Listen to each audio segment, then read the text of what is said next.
விஜய் அவருடைய நடிப்புல ஜனநாயகன் திரைப்படம் இந்த மாசம் 21ஆம் தேதி வரைக்கும் ரிலீஸ் ஆகறதுக்கு வாய்ப்பு இல்ல அப்படின்னு நேத்து உயர்நீதிமன்றம் அதிரடியாக அவங்க தீர்ப்பு பிறப்பிச்சதுல இருந்து ஒட்டுமொத்த விஜய் ரசிகர்கள் நேத்துல இருந்து இப்ப வரைக்கும் எல்லாருமே ரொம்ப சோகமாக தான் இருக்காங்க. இந்த நேரத்துல தான் விஜய் அவர்கள் எப்படியாவது ஜனநாயகன் திரைப்படத்தை பொங்கலுக்கு ரிலீஸ் பண்ணணும் அப்படின்னு ரொம்ப ரொம்ப தீவிரமாகவும் முனைப்புடன் தான் இன்னும் விஜய் அவர்கள் அதே போல படக்குழு 2 பேருமே இருக்காங்க.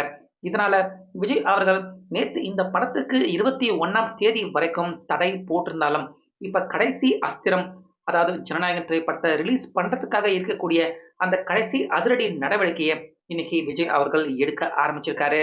அதனால இப்ப விஜய் அவருடைய அந்த அதிரடி நடவடிக்கை இப்ப சென்சார் போர்டு அதிகாரிகள், அதாவது ஏற்கனவே கோர்ட்டுல வழக்கு போட்டு, அதாவது ஃபர்ஸ்ட் விஜய் அவருக்கு அந்த சென்சார் சான்றிதழ் தரமாட்டேன்னு சொன்ன சென்சார் போர்டு அதிகாரிகள் அவங்க எல்லாருமே அதிர்ச்சி அடைகிற மாதிரியான அந்த கடைசி அஸ்திரம், கடைசி முயற்சியை தற்போது சென்சார் போர்டு அதிகாரிகள் அவங்களுக்கு எதிராக விஜய் அவர்கள் இன்னைக்கு அதிரடியான முடிவை எடுத்திருக்காரு.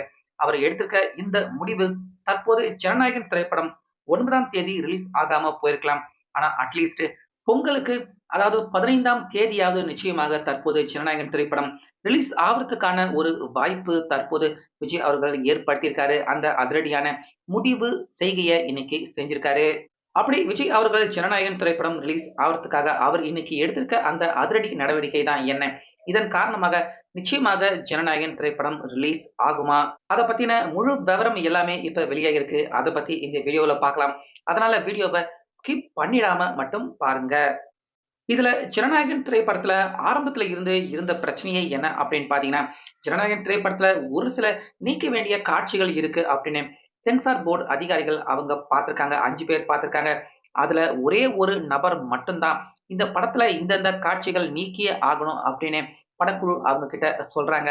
படக்குழு அவங்களும் 1 வாரம் கழிச்சு அந்த நீக்க வேண்டிய காட்சிகள் எல்லாத்தையுமே நீக்கிட்டு திரும்பவும் சப்மிட் பண்றாங்க. ஆனாலுமே ஃபர்ஸ்ட் படத்த பார்த்த அந்த நபர், அதாவது ஃபர்ஸ்ட் அந்த காட்சிகளை நீக்கணும் அப்படின்னு சொன்ன அந்த நபர் விடாப்பிடியாக இந்த திரைப்படத்துக்கு சான்றிதழ் தான் தர முடியாது, அப்ரூவ் தர முடியாது அப்படின்னு அவர் சொல்ல, அதுக்கு அப்புறமா தான் இந்த விஷயம் ரொம்ப பெரிய அளவுல பூதாகரமா வெடிக்கவே ஆரம்பிச்சிருக்கு. அவங்க சான்றிதழ் தர முடியாதுன்னு அப்படின்னு சொன்னதால விஜய் அவர்கள் அடுத்த கட்டமா, அதாவது படக்குழு அவங்க நேரடியாக நம்ம சென்னை கோர்ட்டுக்கு இந்த வழக்க தொடர்கிறாங்க.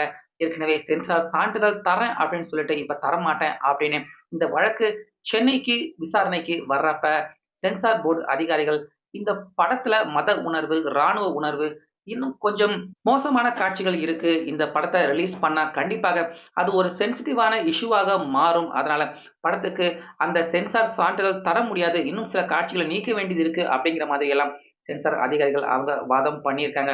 அதன் காரணமாக தான் நேத்து இந்த திரைப்படத்துக்கு ஃபர்ஸ்ட் அனுமதி கிடைச்சிருந்தாலும், அதுக்கப்புறமா மத்தியானத்துக்கு மேல திரைப்படத்துக்கு சென்சார் சர்டிபிகேட் கிடைக்காம இருந்துச்சு. இந்த சூழ்நிலையில நேத்துல இருந்து விஜய் ரசிகர்கள் எல்லாருமே ரொம்ப பெரிய அளவுல சோகத்துல, வருத்தத்துல இருக்காங்க. இந்த திரைப்படம், ஜனநாயகன் திரைப்படம் இந்த வருஷம் ரிலீஸ் ஆகலைன்னா, அதுவரைக்கும் வேற எந்த திரைப்படத்தையுமே பார்க்க மாட்டோம் அப்படின்னு ரசிகர்கள் எல்லாருமே அவங்க அவங்களுடைய அந்த உச்சக்கட்ட வருத்தத்த வெளிப்படுத்திக்கிட்டே இருந்தாங்க. இப்படி இருக்க இன்னைக்கு காலையில படக்குழு அதே போல விஜய் அவர்கள் ஜனநாயகன் திரைப்படத்த நிச்சயமா பொங்கலுக்கு ரிலீஸ் பண்றது முக்கியமான விஷயம் அப்படின்னு அவங்க எல்லாருமே முடிவு எடுத்திருக்காங்க. ஏன்னா ஜனநாயகன் திரைப்படம் விஜய் அவர பொறுத்தவரைக்கும் அவருக்கு ஒரு அரசியல் ரீதியான திரைப்படம். அதே போல படத்த தயாரிச்ச நிறுவனம் அவங்களுக்கும் இது அவங்க தயாரிக்கிற ஒரு படம் அவ்வளவுதான்.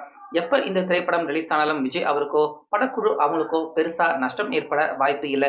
ஆனா இந்த திரைப்படத்த நம்பி தமிழக அளவுல மட்டும் கிடையாது, உலக அளவுல நெறைய பேர் ரிஸ்க் எடுத்து அவங்க எல்லாருடைய முதலீட்டையும் இந்த படத்து மேல போட்டு இந்த திரைப்படத்த ரிலீஸ் பண்ணணும். இல்லன்னா அவங்க எல்லாருமே ரொம்ப பெரிய அளவுல நஷ்டத்த சந்திக்க வேண்டிய நிலைமை ஏற்படும் அப்படிங்கிற மாதிரி நெறைய பேர் அவங்களுடைய வாழ்வாதாரத்த ஜனநாயகன் திரைப்படத்த நம்பி இன்வெஸ்ட் பண்ணியிருக்காங்க.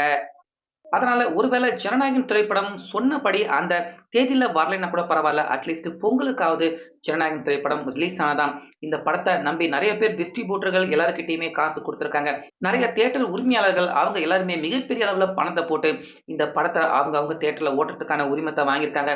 நெறைய பேர் அவங்களுடைய வாழ்வாதாரமே மிகப்பெரிய அளவுல பாதிக்கக்கூடிய அளவுக்கு அவங்க சக்திக்கு மீறி ஜனநாயகன் திரைப்படத்துக்கு அவங்க அவங்க எல்லாருமே செலவு பண்ணியிருக்காங்க.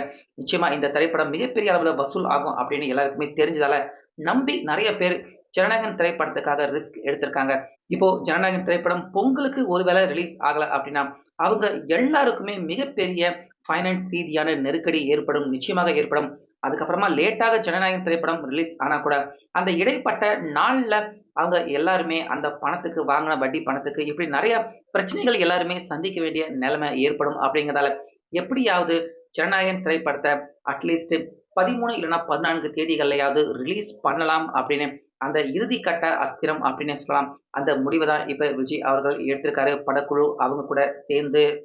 அதாவது இங்க சென்னை உயர்நீதிமன்றம் அவங்க 21ஆம் தேதிக்கு அப்புறமா தான் இந்த வழக்க விசாரிப்போம் அப்படின்னு சொல்ட்டாங்க. அதனால இருக்கிறதே இருக்கு கடைசி வழி இதுதான். டெல்லி உச்சநீதிமன்றத்துக்கு இன்னைக்கு அவசர வழக்காக இந்த வழக்க விஜய் அவருடைய வழக்கறிஞர்கள் எல்லாருமே டெல்லியில கொண்டு போய் இந்த விஷயம் எல்லாத்தையுமே சொல்லி, அவசர வழக்காக இந்த வழக்க நாளைக்கு ஞாயிற்றுக்கிழமை விசாரிக்க முடியாது. அதனால திங்கட்கிழமையாவது இந்த வழக்கு விசாரணைக்கு வரணும் அப்படின்னு அவசர வழக்காக இந்த வழக்க விசாரிக்க சொல்லி டெல்லிக்கு கொண்டுட்டு போயிருக்காங்க இந்த வழக்க. அதாவது இந்த திரைப்படம் ரிலீஸ் ஆகலை அப்படின்னா, ஃபைனான்ஸ் ரீதியாக எவ்வளவு பேர் எவ்வளவு கஷ்டப்படுவாங்க. அதாவது அவங்க எல்லாருமே கஷ்டப்பட்டா, அவங்க எல்லாருடைய வாழ்வாதாரமே மிகப்பெரிய அளவுல பாதிக்கப்படும். அதனால ஜனநாயகன் திரைப்படம் ஒரு அரசியல் ரீதியான படம் மட்டும் கிடையாது. நெறைய பேருடைய வாழ்க்கை அதுக்கு பின்னாடி இருக்கு. அவங்க எல்லாருமே அவங்களுடைய வாழ்க்கையை இழக்க வேண்டிய நிலைமை ஏற்படலாம் அப்படிங்கிற மாதிரி இருக்கிற அந்த சூழ்நிலைய தற்போது இங்க சென்னை ஹைகோர்ட்ல அவங்க இதுக்கு அப்ரூவ் குடுக்கல. ஆனா இப்ப டெல்லி உயர் நீதிமன்றத்துல இந்த விஷயம் எல்லாத்தையுமே சென்னையில சொல்லல. ஆனா இப்ப டெல்லியில சொல்றாங்க. இந்த படம் எவ்வளவு முக்கியமான படம். நெறைய பேருக்கு முக்கியத்துவம் வாய்ந்த படம். இந்த படம் ரிலீஸ் ஆகுறது ரொம்ப ரொம்ப ஒரு முக்கியமான விஷயம் அப்படிங்கிற மாதிரி டெல்லி உச்சநீதிமன்றத்துல இந்த வழக்கு அவசர வழக்காக இன்னைக்கு பெட்டிஷன் குடுக்கப்பட்டிருக்கு. அதனால நிச்சயமாக ஜனநாயகன் திரைப்படத்தின் அந்த விசாரணை இறுதிக்கட்ட விசாரணை திங்கட்கிழமை வரத்துக்கான வாய்ப்பு இருக்கு. விசாரணைக்கு வரத்துக்கான வாய்ப்பு இருக்கு. அப்படி விசாரணைக்கு வர்றதுக்காக ஷார்ட் லிஸ்ட் ஆச்சுன்னா ஜனநாயகன் திரைப்படத்தின் விசாரணை நிச்சயமாக திங்கட்கிழமை உச்சநீதிமன்றத்துல ஜனநாயகன் திரைப்படத்த பத்தின இந்த விவாதம், அந்த விசாரணை அப்படிங்கிறது திங்கட்கிழமை டெல்லி உயர்நீதிமன்றத்துல உச்சநீதிமன்றத்துல நடக்கிறதுக்கான வாய்ப்பு ஏற்படும். அப்போ அங்க இருக்கிற நீதிபதிகள் அவங்க மனசு வச்சு ஜனநாயகன் திரைப்படம் ரிலீஸ் ஆகலாம் அப்படின்னு. ஏன்னா நெறைய பேருடைய வாழ்வாதாரம் இதுல இருக்கு. அதனால இந்த திரைப்படம் ரிலீஸ் ஆகணும் அப்படின்னு அவங்க தீர்ப்பு குடுத்தாங்கன்னா, நிச்சயமாக 14 இல்லன்னா 15ஆம் தேதிகள்ல ஜனநாயகன் திரைப்படம் நிச்சயமாக ரிலீஸ் ஆகும். ஆனா, அது நீதிபதிகள் அவங்க கையில தான் இருக்கு. ஒருவேளை சென்னை கோர்ட்ல சொன்ன உத்தரவு, அதே உத்தரவு தான் அமல்ல இருக்கும். அந்த உத்தரவ நாங்க மாத்த முடியாது. நீங்க 21ஆம் தேதிக்கு மேல சென்னை கோர்ட்ல போய் உங்க வழக்க விசாரணை பண்ணிக்கங்க அப்படின்னு அவங்க திருப்பி அனுப்பிச்சுட்டாங்கன்னா, நிச்சயமாக 21ஆம் தேதி அதுக்கு மேல கூட நம்ம எல்லாருமே காத்திருக்க வேண்டிய சூழ்நிலை தான் ஏற்படும். இந்த இடத்துல விஜய் அவர்கள் அவர் தனக்குன்னு யோசிக்காம டிஸ்ட்ரிபியூட்டர்கள் அதேபோல தியேட்டர் உரிமையாளர்கள் இப்படி அவங்கள பத்தி யோசிச்சு தான் இந்த முடிவை எடுத்திருக்காங்க. டெல்லி உச்சநீதிமன்றத்துக்கு இந்த வழக்க இன்னைக்கு அவசர வழக்காக கொண்டு போயிருக்காங்க. இதுக்காக கிட்டத்தட்ட பல லட்சம், சில கோடிகள் கூட விஜய் அவருக்கு செலவு ஆகலாம். ஜனநாயகன் திரைப்படத்துக்காக. ஆனாலுமே நம்ம நஷ்டப்படுறத விட மத்தவங்க எல்லாருமே இந்த திரைப்படத்துல நஷ்டப்பட்டா அவங்களுடைய வாழ்வாதாரமே போயிடும் அப்படின்னு விஜய் அவர்கள் இன்னைக்கு எடுத்திருக்க இந்த முடிவு நிச்சயமா எல்லாராலையுமே பாராட்டத்தக்க ஒரு முடிவுதான். தனக்குன்னு யோசிக்காம தியேட்டர் உரிமையாளர்கள், டிஸ்ட்ரிபியூட்டர்கள் நெறைய பேருடைய வாழ்வாதாரத்த பத்தி யோசிச்சு, இப்ப ஜனநாயகன் திரைப்படம் உடனடியாக பொங்கலுக்கு ரிலீஸ் ஆகணும் அப்படின்னு இந்த முடிவ விஜய் அவர்கள் எடுத்திருக்காரு. இத பத்தி உங்க கருத்த சொல்லுங்க.